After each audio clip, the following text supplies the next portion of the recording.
Welcome to Bloom in Full Color, where we live life on ultraviolet. So I'm Jennifer Moss with Moss Greenhouses. I've got Liz. We are in Liz's kitchen. Isn't it live life in high definition? Oh, it might be. Okay. But today it's high color. Okay. What did I say? Ultraviolet. Ultraviolet. I was like, high definition. Okay. You know, it's kind of both today. That's all right. You know, so here's the thing about my life. I am in full spring mode. Oh, good. And here's what's happened. Spring decided to show up like 3 days ago, and then it went, just kidding, it's winter. Do you know that it's 2 months past the first day of spring?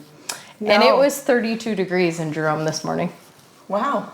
So yeah, we're having a buy one, get one free tomato sale to make up for all the tomatoes that people had hope people died. Put their plants inside. Or covered them last night. Or covered them, yeah. See, I saw your live where you said, hey, cover your plants, and then or take them inside. And then I put a post out. And so we use the social media for those things because it's so time sensitive. Mm-hmm. So yeah, we're kind of in May. So if anybody ever sees me out in town in May,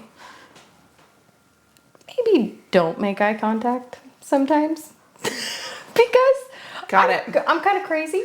I like you, so it won't be any problem. It's when complete strangers come up to me and I'm like in the middle of like the produce aisle and I'm like, huh? What? Petunias? I haven't had coffee yet. Like, we're not there yet. But, you know, that's part of being a public figure. Go incognito, like baseball hats, I do sunglasses. That. You want to know what gives me away? Voice. But now you can wear a mask in public. So like sunglasses, then mask, people baseball hat. stare at you now because we're kind of like past that in Idaho. Anyways, well, here's the fun thing I do to unwind though. I cook. Oh. So this is actually the first podcast we're doing on food. So that's the fun part of this. So I'm a huge gardener, obviously. Helps. You know, working in a greenhouse and doing all that jazz. Mm-hmm. So a couple of the things that people were asking me online was like, how do you trim? How do you preserve?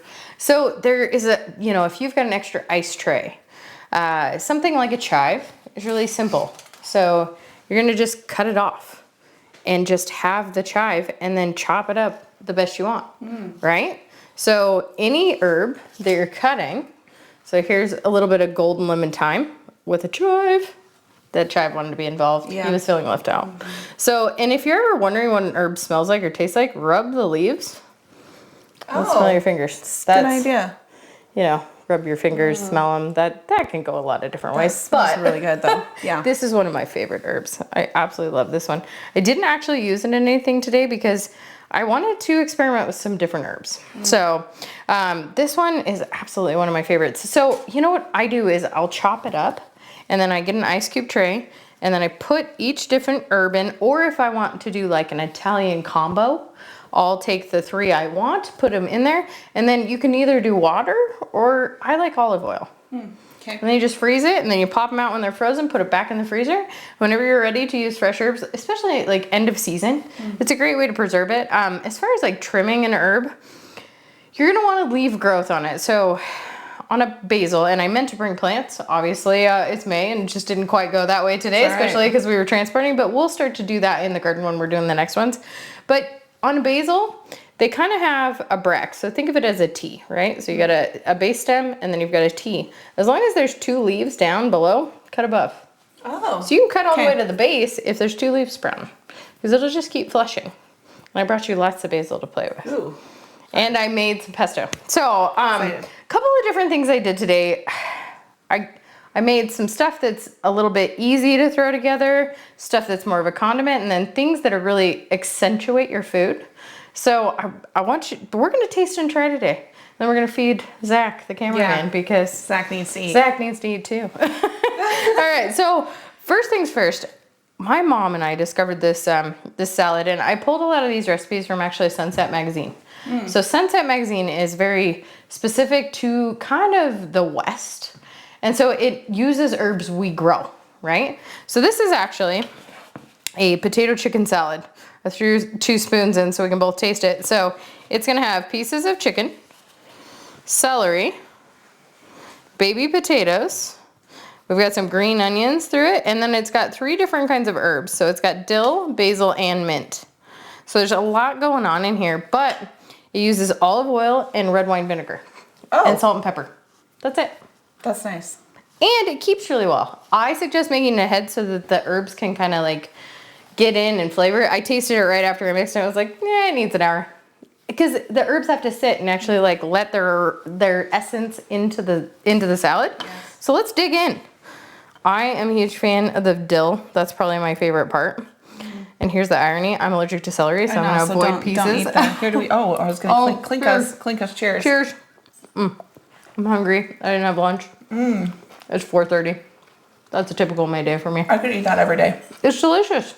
And it keeps really well. Also, it is going to be like gluten and dairy friendly. I'm going to just shove one more bite in my mouth because I'm starving. And it is dairy free.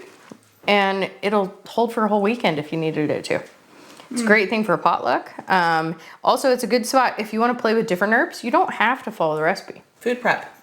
Lunches. So, yeah, easy. Cakewalk. Yeah. Throw more chicken in. If you wanted to put a couple more vegetables in, just parboil them if you want them to be cooked down. Or if you wanted to do it all fresh, you could do that too.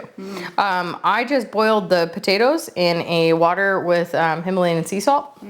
That added the salt to the potatoes. And then there's a whole boatload of celery. And then I prefer dark meat chicken. So I actually cooked up chicken thighs. You could also do a rotisserie chicken. Went to the store, so they were out. Costco makes it, like they make the big rotisserie chickens, but then they make them in pieces. Correct. So you could do that same stuff, just chop it up, you'd be set. It's really easy to throw together. And I did the little Dutch baby potatoes, Idaho grown. Some all organic, yada yada.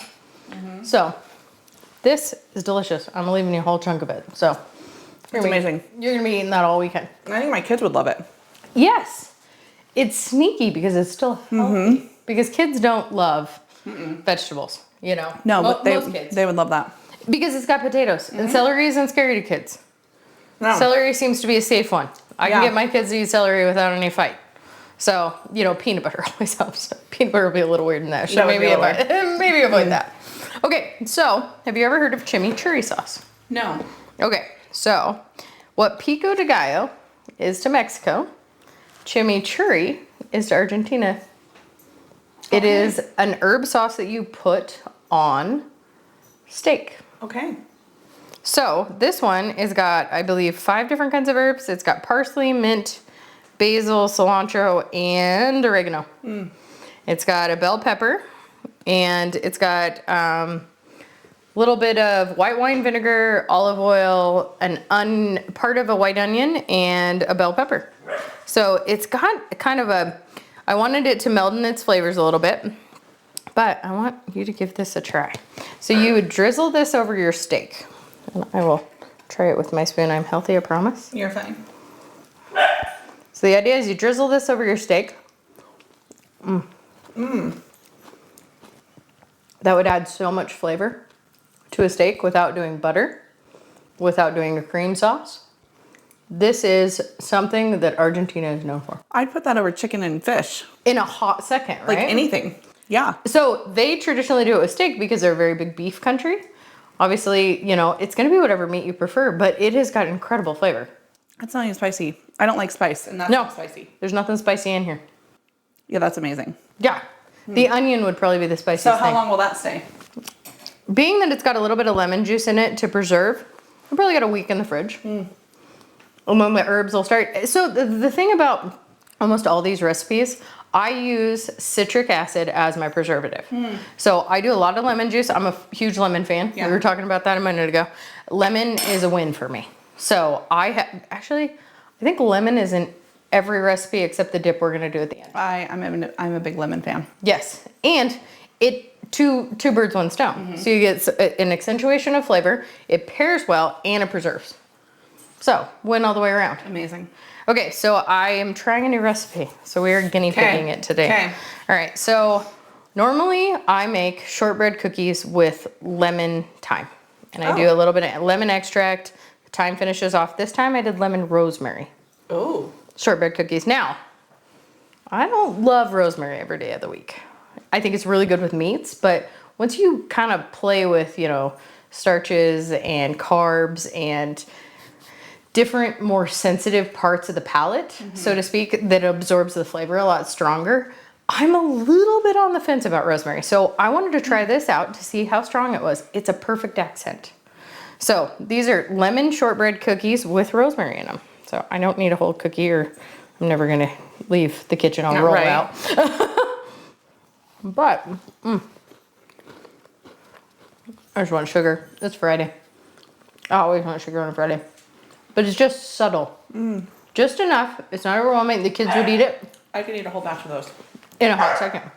And not even feel bad about it. We would end up putting cream cheese frosting all over it.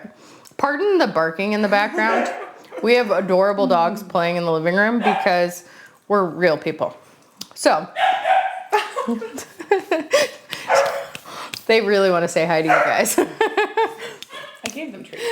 All right, so the next thing I did, kind of when you're at a dinner party and need something a little bit simple that's got a lot of flavor, that say you didn't get as much protein as you wanted and you kind of want to fill people up so they don't pig out, but not quite. Yeah. So what I've actually done is toasted a baguette and we've made an herb butter. I melted it because it was a little cold today and it was really set up. Yeah. And I kind of left it chunky because the knives at work are dull. So we're just rolling with it. That's totally okay. Yeah. So I've got actually an herb butter. Doesn't look really fancy on camera, I'm sure, but what we've done is we're gonna toast it. We've got toasted baguettes, and we're just gonna kind of drizzle it over the top. Make sure we get enough butter on that. Here's one for you, ma'am. Oh, thank you. And then I'll grab one for me. And this will be nice and crunchy. And always do a teeth check when you're done with something like this. Oh yeah, I've been rubbing my yeah. So this it's got great flavor. It's got lemon in it, salt and pepper, butter, and cut up herbs.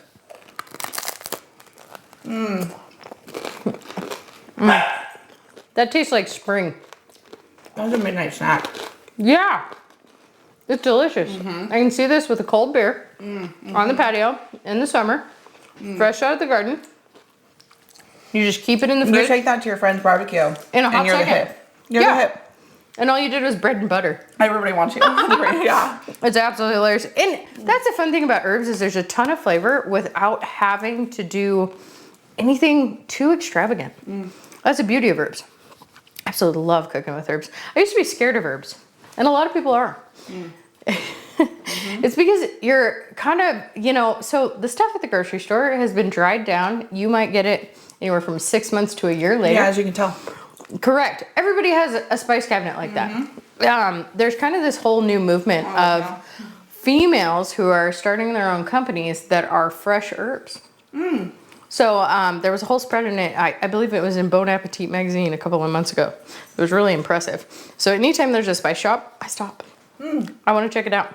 So that's also a really good travel tip. If you're trying to find things to bring home fresh spices. Okay. Yeah. What's your favorite herb? Oh, now or what I thought my favorite herb was? Both. So what I thought my favorite herb was basil. Okay. Now I love this lemon thyme.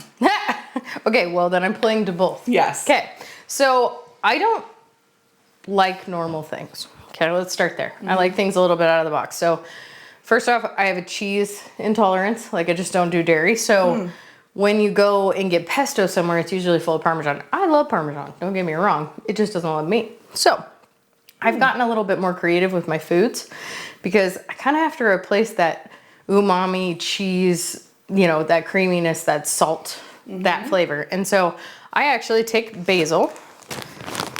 You just live in that bag. Oh, yeah. So I'm leaving this with you. So as I was saying with the trimming, I have trimmed this basil right at the base. And if this was in soil, right, and this is soil level, you would cut it right here. And this would continue to grow. And this would just branch out some more. So that's the fun part about basil. You can throw this whole thing in. Just rinse them off, throw them in the blender or the food processor, so however you do your pesto. Now, I do my pesto not with pine nuts because I feel like pine nuts are overpriced. I agree. And hard to find. So I use pistachios. Okay. So I left a spoon in there, so I made a boatload of pesto. right? So all I have in here is basil, lemon juice, olive oil, salt, and pistachios. Here, well, that's it. Zach, do you need a spoon, Zach? Do you need a close-up or a spoon? I love that stuff. Okay, now here's the fun part. That's a boatload of pesto, right? You're not gonna use all that. Headed to a dinner party, headed to a barbecue, grab a can of garbanzo beans out of your pantry, get the food processor out, take a couple scoops of that, boom, you got pesto hummus. So is that what pesto is supposed to taste like? Because I buy pesto, like you do, or used to, in the can. And so it's got that weird aftertaste. I'm like, oh, I don't like pesto. That's what it's supposed to taste like. This is amazing. It's a lot better than Like, I know when I first said that, you're probably like... no, I was like, what did I do wrong? What I know, but it's really, it's good. Like, I could eat that on flatbread and put... Oh, 100%. You could use it on toast. You could put it in pasta. You could have it on a grilled vegetable salad. You could, and like I said, take a can of garbanzo beans, put it in the food processor, take a couple scoops of that, boom. You know what I love to do? I take a piece of salmon or chicken and I roast it in the oven with that all over the top of it. And if you want to put fresh Parmesan right on top then, and then sliced tomatoes. Now, can you freeze this? Yes, you can. All day. Now, I think I'm suspicious. I've not actually been in the production of a store-bought pesto, but I'm suspicious that they parboil the leaves. Would it say on the ingredients? I don't think so. Now, I say that because I've got a gal at work who does, she's Guatemalan, she's an amazing cook. She actually has been taught to boil the leaves before blending it up. No, that's amazing. Like, now, I've gotten to where I don't like pesto, and that's really good. What the difference between this and that's going to be, if you boil the leaves, it might keep in the fridge longer. Whereas this will not. Now, say you forget it's been in there for 10 days. It's probably good for about 7 when you're making it fresh like this. Get a little bit of fuzzy stuff on the top, scoop it off, throw it away. You're still good. Penicillin, it's fine. A little bit of bacteria is good for everybody's gut. But I mean, if it freezes, you could make a bunch and then come throw it day in the 6. freezer. 100%. Throw it in the freezer. Well, or repurpose it and put it into hummus. Yeah. I mean, that's an easy way to... That wouldn't last 6 days in my house. But, well, that's good because I'm going to leave you some. Oh, okay. So don't you worry. All right, so the next thing we're going to do, and we're going to mess with Zach and move here a little bit. What I've done is actually, I kind of brought 2 little things. Again, I shop for herbs. Okay. All right, so 2 things here. I've got a savory spice. This is a place down in Palm Desert that I've been to that's a dill dip. And then the other one is from a local Idaho company called Starlight Herbs out of Eagle. And this is an herb and garlic dip. So this is something just to have in the cupboard. Can you get them online? Yes, I believe you can get them both online. Okay. And I've got www.savoryspiceshop.com and then I've got starlightherbs.com. Perfect. Easy enough, yeah. Right? Hey, I want to plug everybody that I can. So well, I was gonna say, all we have... Don't go to Florida much, so. Okay, so we've got sour cream. Easy enough, right? Actually, in the interest of not dumping this everywhere, we're going to need a little bit more than that, though. We're going to put that much in there, right? All I'm going to do is mix it up and keep adding till I like the flavor. Now, sour cream takes a lot of it out, right? So I'm seeing pretty good texture there. I like that there's a little bit in everything. Then I'm going to taste it. Dill dip. Perfect. I'm gonna try some. I love dill. Oh. It's subtle. If you want more, you can do more. This one I'm gonna do a little bit more because I want a little more flavor. Okay, so again, herb and garlic dip. And the thing about dip is it can be chunky. That's not a problem. And then people think you're a culinary genius and you didn't do anything very complicated at all. Yeah, they're gonna think out the butter. God, right? Well, and you know, butter can be scary because it's just not something that a lot of people have in their regular repertoire. I'm gonna try tomato this time. Broccoli. Nice and simple. That's good. How stupid easy was that? I don't like dip out of the store, but that's good. Exactly. And I'm not like, hey, sour cream dip, that sounds fun. Ranch, all ranch is buttermilk and seasoning. It's very simple. So it's the same concept. I mean, you're getting ranch in a vegetable dip. This is the same idea. That's better. And it's fresher. And it has better flavor. Yeah, you need ranch for the kids. 100% agree. Yeah. Because the kids are going to need it. You could trick them with this all day long. They wouldn't have any idea. And it's actually creamier, has less of a bite because it doesn't have that same tanginess as ranch, but it's nice and creamy, still has good flavor. And then you're going to add as needed. Now, another secret to kind of keeping your cash, if you find the flavored olive oils, like the dill olive oil or the basil olive oil, or the doTERRA oils that are the culinary specific, I do doTERRA anyways, but whatever your oil of choice is that's culinary and you can process, whether it's plant therapy or whatever the living, the other one. Yeah. The other one. Yeah. Young Living. Yeah, Young Living. Young Living, there we go. And doTERRA. So you can actually use those in your cooking as well. I actually have some oregano up there. It's the shortcut. In case you don't have this in the garden or the dog peed on it last night and you happen to watch it, things like that, and you're like, yeah, I'm not eating that. Not doing it. So this is, there's shortcut ways to get it done. And drying your own herbs, a great way, just get a dehydrator, get an old window screen that you've cleaned off, lay them out in the sun, or you can slow dry them in your oven. Okay. 3 different ways to do it, very simple. You can bundle them up after you've cut them and dry them out in the sun, in your garage, in your kitchen, however you want to do it, and just until they're to the right moisture that you want to chop them up and put them in a container. And then your herbs will be nice and fresh. So what about growing herbs in the kitchen? If you have enough sunlight, great idea. If you don't, you want to probably have a patio container that you can move in and out. For winter time. Correct. Okay. Or cold days. Once you get to the heat, and hopefully, I say this with us having, it was 36 degrees on my front patio when I went to my car this morning.